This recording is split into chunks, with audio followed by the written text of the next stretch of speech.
tak pernah tinggalkan. Dahulu, sekarang, selamanya, janjimu tak berubah. Kau Alfa dan Omega, awal dan akhir. Semesta alam memuja Engkau Tuhan yang benar. Semesta alam memuja, semesta alam memuja, semesta alam memuja Engkau Tuhan yang benar. Hai, shalom para penyembah Tuhan. Wow, senang sekali bisa berjumpa dengan Anda sekali lagi ya lewat acara Hati Penyembah. Di mana melalui acara ini kita bisa belajar tentang prinsip dan nilai-nilai kebenaran tentang hati yang menyembah Tuhan. Nah, untuk itu saudara, hari ini kita akan belajar satu tema, yaitu perkenanan Tuhan atas kesungguhan hati. Kenapa ini penting? Ternyata kesungguhan hati adalah dasar daripada kita ini mengalami pertumbuhan rohani. Bedanya antara si A dan si B, di mana mereka mengalami berkat dan tidak, atau gimana mereka bertumbuh atau tidak, dari mana? Dari kesungguhan hati. Kesungguhan itu selalu mengandung nilai tambah, nilai plus dalam kehidupan seseorang. Dan hari ini, saudara, saya tidak sendiri.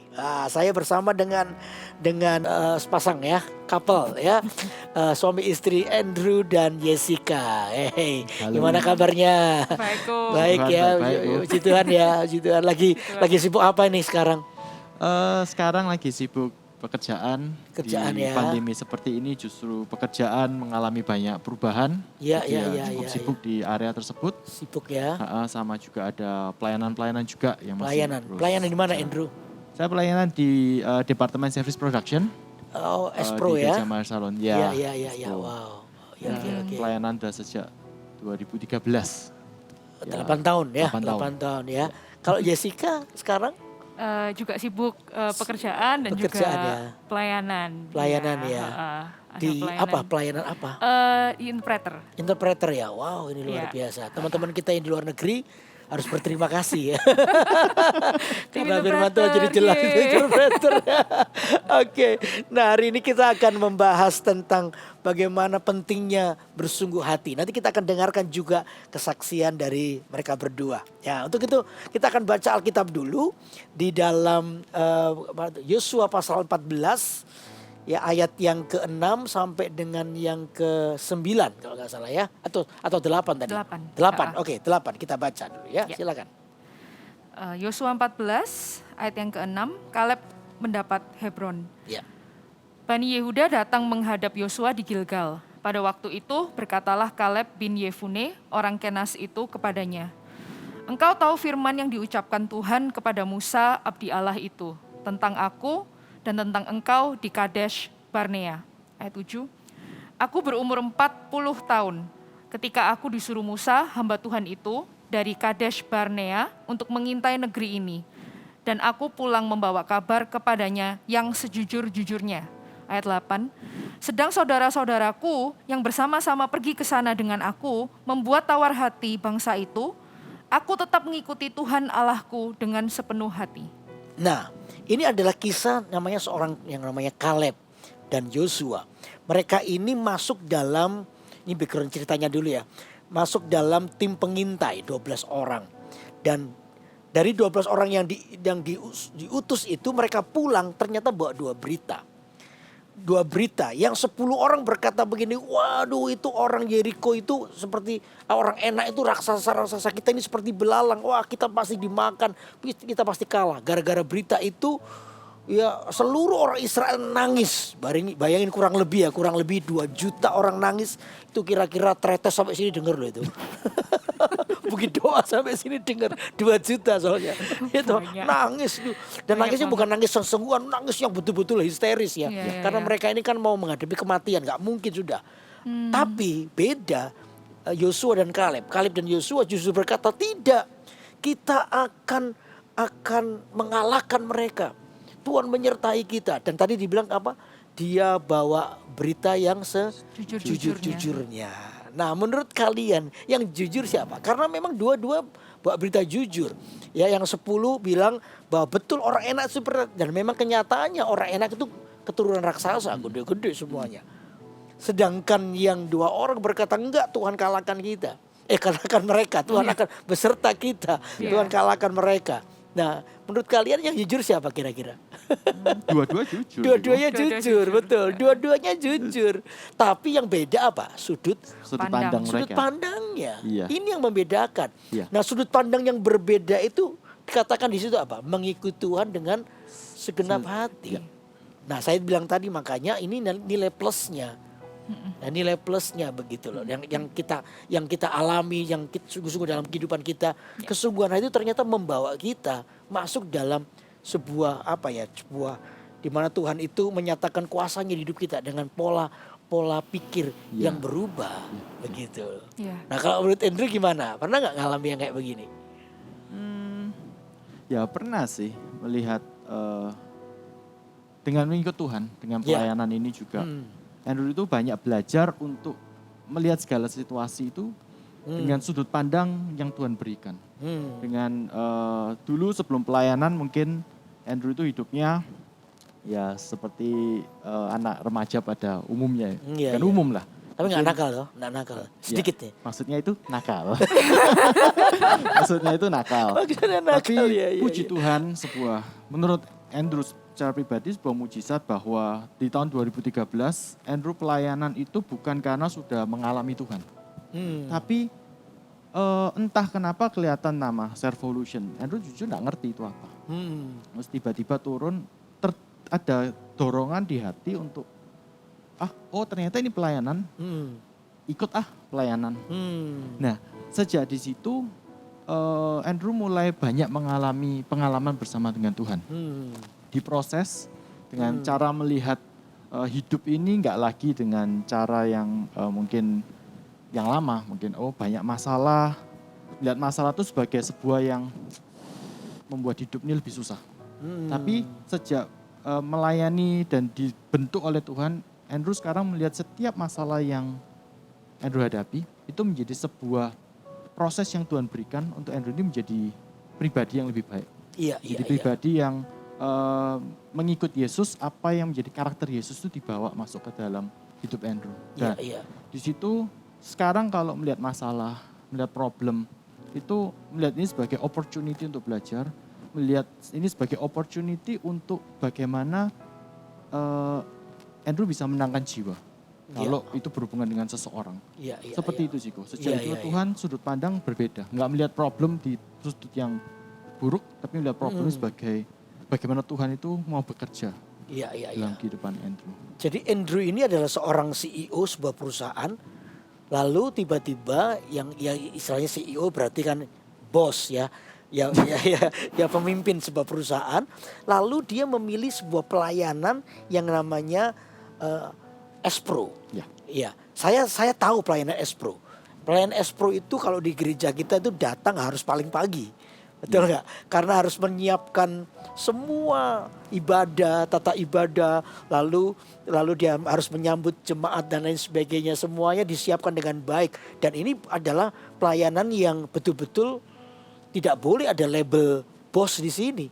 Dan itu harus ditanggalkan, betul nggak? Dan dia ini datanya paling pagi, pulangnya paling malam. Kalau dia dari uniform, dari seragamnya aja udah betul-betul sangat santai. Betul nggak? Kalau kita yang pelayanan kan pakai dasi, pakai jas dan sebagainya. Ini cuma pakai kemeja biasa karena memang kerja berat. Ya, memang kita tidak membedakan pelayanan. Semua kerja berat dan terbaik buat Tuhan. Cuma kan ini bicara soal bidang. Jadi memang kerja itu. Nah, Andrew agak susah nggak menempatkan hatimu? Apa yang kira-kira ini sampai 8 tahun bertahan dalam pelayanan ini ya? Apa ya kira-kira yang terjadi gitu loh? Apa yang terjadi? Saya memposisikan diri. Jadi memang kalau di dalam dunia pekerjaan diberi kesempatan untuk Tuhan memimpin. Tapi di dalam pelayanan di Gereja Mahar Syaron ini, Andrew merubah sudut pandangnya menjadi apa yang bisa Andrew kerjakan. Apa yang bisa Andrew bawa untuk bersama dengan gereja ini untuk menjangkau jiwa.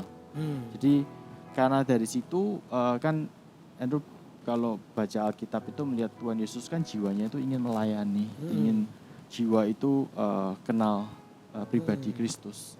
Jadi dari situ Andrew tidak lagi memakai label yang ada di dalam dunia pekerjaan, tapi masuk ke sini dengan jadi hati hamba, hati hamba, betul. Dan udah lakukan apa yang bisa Andrew lakukan.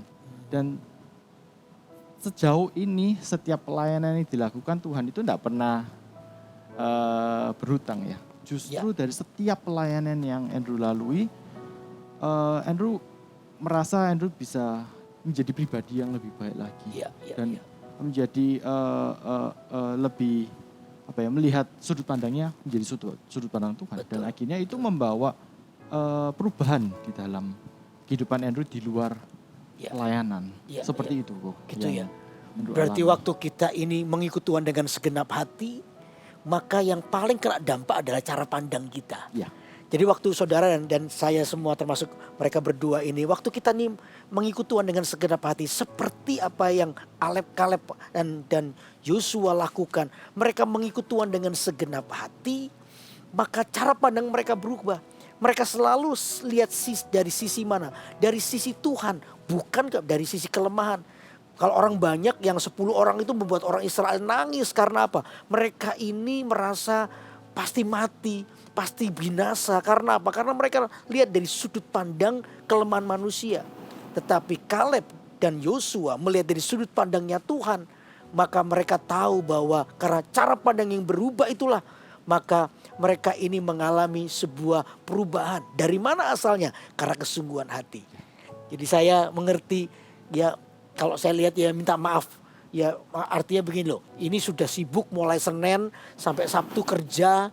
Ya harusnya Minggu itu kan santai, rileks, bangun lebih siang. Tapi ini enggak, malah Minggu itu jauh lebih pagi dari karena kita mulai ibadah sekarang sudah mulai jam 7 ya, jam 7 pagi. Paling enggak jam 6 sudah sampai sini. Jam 5:30 pagi sudah sampai sini. Itu bangun dari rumah 4:30 lah ya. Berdoa dulu terus berangkat ke sini. Wow, ini juga tidak mudah, tetapi karena mengikut Tuhan dengan segenap hati itu loh. Akhirnya kita itu kayak cara pandangnya jadi berubah. Kita terus ingin memberi yang terbaik. Wah, luar biasa. Jadi saudara, kalau ini poin pertama, kalau kita ini mau mengikut Tuhan dengan segenap hati, maka yang pertama yang akan kena dampak adalah apa? Cara pandang kita akan berubah. Anda akan selalu lihat dari sisinya Tuhan. Dan Tuhan pasti memberkati kita. Amin. Wah. Ya terus kita lanjutkan bacanya ya. Ya sekarang Andrew yang baca. Nanti sekarang ini giliran Jessica yang mau kasih kesaksian. Ayat 9. Silakan. Oke. Ayat 9, pada waktu itu Musa bersumpah. Katanya, sesungguhnya tanah yang diinjak oleh kakimu itu akan menjadi milik pusakamu dan anak-anakmu sampai selama-lamanya.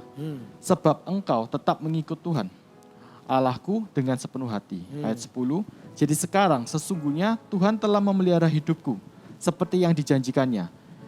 Kini sudah 45 tahun lamanya sejak diucapkan Tuhan firman itu kepada Musa. Dan selama itu orang Israel menggembala di padang gurun.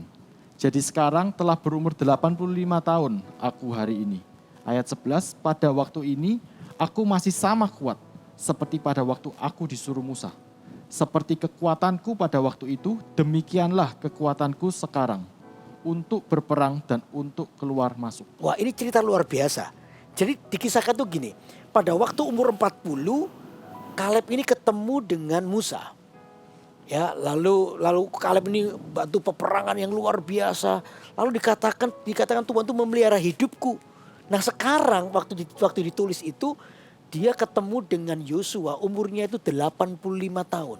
Jadi dikatakan sudah 45 tahun. Tetapi yang perlu digarisbawahi adalah kekuatannya itu, coba ulangi ayat yang ke-11 ya. Ayat ke-11, pada waktu itu aku masih sama kuat, sama seperti waktu aku disuruh Musa. Sama kuat, jadi kekuatannya itu sama. Jadi selama umurnya boleh bertambah tapi kekuatannya ini diperbarui. Kalau disuruh perang, wah yuk kita perang. Semangatnya luar biasa. Padahal usia tambah tua. Ya beda ya, perang 40 sama 85 itu pasti beda ya kan. 40 itu giginya masih komplit lah, 5 sudah tanggal 3, betul nggak? Sudah nggak ada 4 atau 5, itu ngomong S nggak bisa, apalagi di depan ya, mesti harus begitu, karena giginya tanggal, ya kan? Tetapi orang ini semangatnya luar biasa, karena apa? Kekuatannya diperbarui. Iya. Gimana Jess, pernah ngalamin gini nggak? Waktu Jessica ini ambil keputusan, wah mengikuti Tuhan dengan segenap hati, waduh kekuatannya diperbarui Oh terus iya, nih. sangat kok. Ini Oh iya. Oke. sehari-hari juga Oh, maksudnya iya, gini, iya. kayak mengikut Tuhan atau kayak hidup lah kayak gitu Iya, sehari-hari itu pasti ada kalanya kita itu kalau ada sesuatu yang mamanya, kalau sesuatu yang baik dan berkat itu gampang ya untuk maksudnya sukacita atau tetap bersemangat atau Iya, ada iya. semangat yang baru. Tapi di saat keadaan itu lagi down atau nggak sesuai dengan ekspektasi kita, itu kayak kalau Jessica ngalamin pribadi naik turunnya apapun lah dalam hidup ini, kadang ada Iya. masalah dalam pekerjaan juga kayak Iya, gitu. iya. Itu sering membuat kadang juga bisa down kayak gitu kok. Iya. Tapi di saat itu juga Jessica bisa milih kayak gitu loh. Mau terus untuk entertain perasaan down itu Betul. atau betul. kembali ke Tuhan, cari lagi Betul. dengan kadang Jessica tuh selalu mendapat kekuatan baru di saat menyembah Tuhan. Kayak itu datang ke poinnya. Tuhan, Wow, itu luar biasa. datang ke Tuhan cuman nyembah aja gitu, nyembah aja dan setelah itu kekuatan baru, tiba-tiba ada sukacita, ada damai sejahtera itu turun, maka Jessica bisa menghadapi hari itu. Bisa menghadapi yang mungkin masalah itu yang seakan-akan yang asalnya tuh kayak aduh terlalu besar, aduh nggak mungkin kayak gitu. Tapi di saat Jessica setelah bersekutu dengan Tuhan, Jessica berdoa dan kayak menyembah Tuhan, pokoknya nyembah aja gitu. Kadang sampai nggak tahu mau doa apa gitu, Iya, kok iya, cuman iya, nyembah aja kayak gitu. Iya. Lalu setelah itu selalu akhirnya menemukan kekuatan baru dan menemukan tuntunan Tuhan. Karena setelah itu juga akhirnya baca dan selalu Tuhan itu yang setia dan selalu nguatin lewat apapun, lewat mau itu penyembahan, mau Ya. itu pembacaan Bukan kayak firman gitu Tuhan sih, ya. Ko. Amin. Jadi Oke. itu juga yang Wow, iya. yang ya Jessica alami lah Betul, di saat betul. ngalami down. Itu sesuatu yang luar biasa memang. Karena itulah pekerjaan Tuhan di hidup kita. Makanya Kaleb ini tentunya tanpa alasan. Ketika kau dibaca ayat ini, oh saya tahu ini bukan sekedar itu betul-betul bukan karena semangat semangat perang, no, itu dari dalamnya Kaleb itu. Iya. Itu yang nggak bisa ditipu, itu yang nggak bisa diambil oleh kita. Mengikut Tuhan dengan segenap hati, berarti jelas yang namanya penyembahan itu nggak akan pernah dilepaskan dari kita. Iya. Segenap hati berarti kita ini menyembah Tuhan. Benar. Makanya betul tadi waktu kita menyembah Tuhan dengan sungguh-sungguh, tiba-tiba Tuhan itu kayak ambil alih. Ya, mengambil alih kehidupan saudara, kehidupan kita semua, digantikan dengan kekuatan yang baru. Makanya orang yang mengikut Tuhan dengan segenap hati tidak akan pernah ketemu dengan yang namanya kelelahan. Kecapean rohani tau ya. Ya. Ngalami kelam rohani boring dan nggak akan pernah ketemu karena hatinya ini berkobar-kobar Ya. dengan Tuhan. Nah itu poin kedua. Jadi waktu kita mengikuti Tuhan dengan segenap hati, maka kekuatan kita ini diperbaharui. Wow. Ya. Satu poin lagi ya, satu poin lagi. Iya. Menarik ini ya. Yang ketiga ya, baca selanjutnya. Ayo, Jessica ya selanjutnya ya. Jessica aja. Ayat yang Yang ke-12 ya. Ya 12 ya. Sampai ke Ke berapa tadi? 14. 13 ya. Ya. Oke. Nih. Ayat 12. Oleh sebab itu, berikanlah kepadaku pegunungan yang dijanjikan Tuhan pada waktu itu. Sebab engkau sendiri mendengar pada waktu itu bahwa di sana ada orang enak dengan kota-kota yang besar dan berkubu. Mungkin Tuhan menyertai aku sehingga aku menghalau mereka seperti yang difirmankan Tuhan. Ayat 13. Lalu Yosua memberkati Kaleb bin Yefune dan diberikannyalah Hebron kepadanya menjadi milik pusakanya. 14. Ayat 14.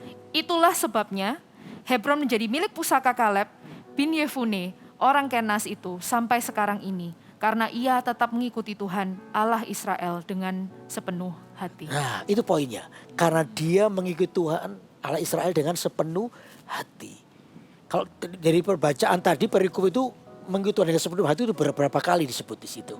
Ya, itu yang membuat akhirnya Hebron itu diberikan kepada Kaleb dan itu adalah kasih karunia Tuhan. Ya. Itulah kasih karunia, pemberian sesuatu yang mungkin nggak pernah disangka. Tapi janji Tuhan yang dijanjikan, berarti janji Tuhan dalam hidup kita pasti digenapi. Dengan kata lain, poin yang ketiga ini adalah orang yang mengikuti Tuhan dengan segenap hati, maka dia akan hidup dalam kasih karunia Tuhan. Kasih karunia itu artinya begini, sesuatu yang diberikan kepada kita yang seharusnya kita tuh nggak layak menerimanya. Iya kan? Mungkin kita ini nggak layak menerima, tapi Tuhan tetap beri. Ya. Pernah ngalami itu nggak? Sesuatu yang seharusnya aku ini nggak dapat, tapi Tuhan tuh kayak kasih ya. Wah ini luar biasa ya. Ya, Pernah ngalamin? ya pernah sih. Pernah ya. Pernah Sesuatu juga. yang nggak disangka justru, kok malah kita yang dapat ya? Kok bisa? Ini begini, nggak mungkin, tapi tiba-tiba jadi mungkin. Pernah ngalami gitu nggak? Pernah dalam apa ya, pekerjaan, pernah Married. dalam Iya. pernikahan, juga banyak kita ngalami hal tersebut sih. Itu kayak blessing in disguise gitu loh. Ya. Kayak berkat-berkat yang terselubung yang kita nggak pernah duga.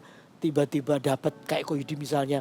Dulu kan divonis bahwa Ya kok gimana? tidak bisa. Iya. Koko tanya terus kalian. Kok enak ya Koko tanya terus. Kalau kok gimana? Iya. Iya. Kayak Koko kan divonis tidak bisa punya anak. Saya ini kan mandul. Nah, kalau istri normal, saya kan mandul. Gak bisa punya anak. Akhirnya gak bisa punya anak dan sebagainya. Saya berdoa dengan Tuhan. Dan saya percaya waktunya itu akan terjadi. Dan benar. Ketika divonis saya ini mandul. Ya tidak bisa punya anak asusperma. Gak bisa punya anak. Ternyata justru tiba-tiba di saat terakhir itu Tuhan kayak beri. Setelah sekian tahun ya. Ketika kita sudah berusaha macam-macam, kita berhenti, tapi kita nggak pernah kecewa sama Tuhan. Ini yang dijaga hati kita, nggak pernah kecewa, nggak pernah apa. Justru Tuhan beri di saat seperti itu. Jadi kayak lihat, wih Tuhan thank you. Hidupku ini padahal kalau menurut ilmu kedokteran sudah susah. Tapi justru yang susah bagi dunia, bagi Tuhan itu tidak. Tuhan tuh kayak berkati dan malah dikasih yang kedua, anak Yudi yang kedua. Oh, wow. Ya itu gara-gara suatu saat Ko Yudi waktu diminta khotbah di suatu tempat, Ko Yudi ngomong begini, saya ini beriman, ya anak saya yang kedua akan ada dan lahir nanti. Pulang dari pelayanan itu istri Ko Yudi hamil juga. Wow. Ya, anak yang kedua, makanya setelah itu istri Ko Yudi melarang. Jangan setelah ini nggak boleh yang ngomong beriman lagi ya. Kalau ngomong 5 kali anakmu jadi 7 nanti ya. Jadi 7, 5 tambah 2 jadi 7. Jadi saya sudah nggak ngomong itu lagi. Oh, wow. Jadi itu kasih karunia Iya. Tuhan. Apa yang kita tuh tidak bisa menolong diri kita, Tuhan itu lakukan. Nah itu terjadi bagi orang yang mengikuti dengan segenap hati.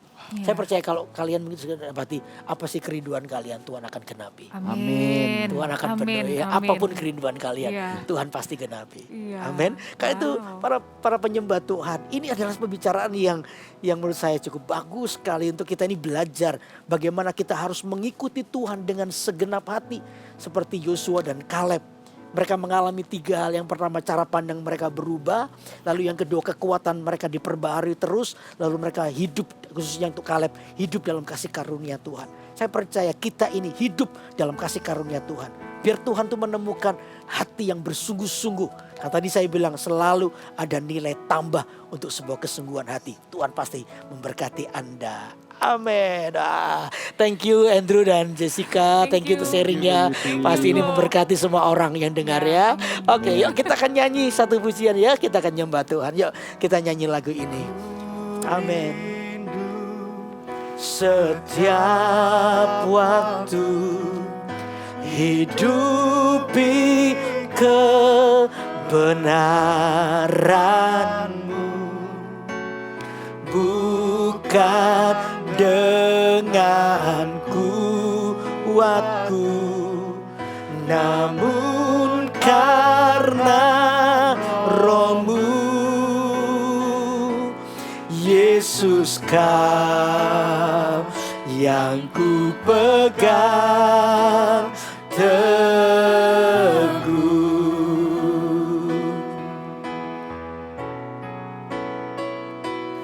Engkaulah Tuhan, Engkaulah Raja, berdaulat atas hidup kami. Amin. Atas hidupku ku berserah penuh. Engkaulah Tuhan, Engkaulah Tuhan. Kami mengakui kedaulatan-Mu atas hidup kami ya Tuhan. Engkaulah, amin, Raja. Oh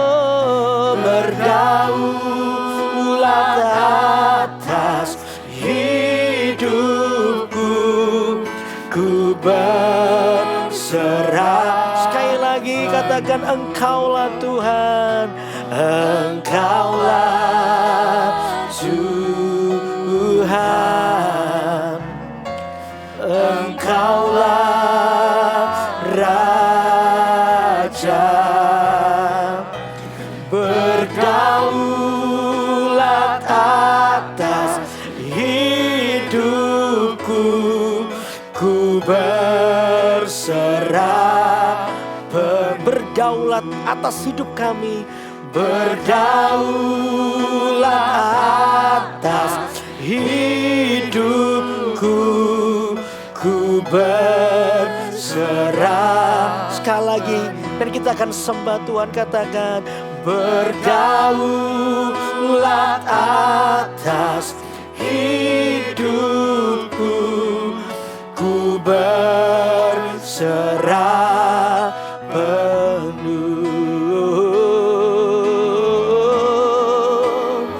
Ini hidup kami ya Tuhan, kami berserah kepadamu, sebab Engkau sumber kekuatan.